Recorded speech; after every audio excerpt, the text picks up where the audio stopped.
Although the U.S. has given more than $650 million in defensive aid to Ukraine, President Biden says U.S. forces will not be in Ukraine fighting Russia. ABC 10 News reporter Mimi Alcala explains the U.S. military's current involvement.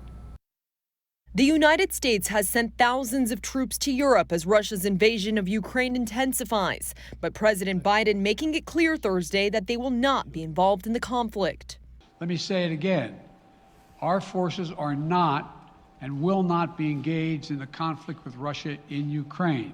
Instead, he says troops are defending every inch of NATO territory and reassuring our NATO allies. I've authorized deployment of ground and air forces already stationed in Europe to NATO's eastern flank allies, Estonia, Latvia, Lithuania, Poland, and Romania.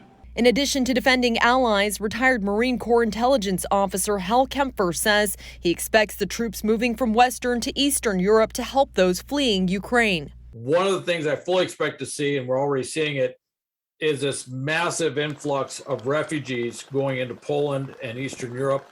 And with that, we're going to have a massive humanitarian aid effort in setting up refugee camps, refugee support. Now they've moved both the aircraft and troops forward. NATO member countries border Ukraine. If Russia attacks one of those countries, the U.S. would then be required to step in. Richard Martindale, a retired Air Force pilot who has studied Soviet awareness, history, and mentality of Russian leadership, says as long as the conflict is confined to Ukraine, the U.S. won't get involved.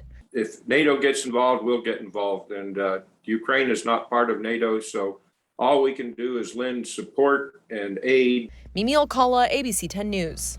Biden says NATO leaders will hold a virtual summit tomorrow to affirm their solidarity and map out the next steps they'll take to further strengthen the NATO alliance.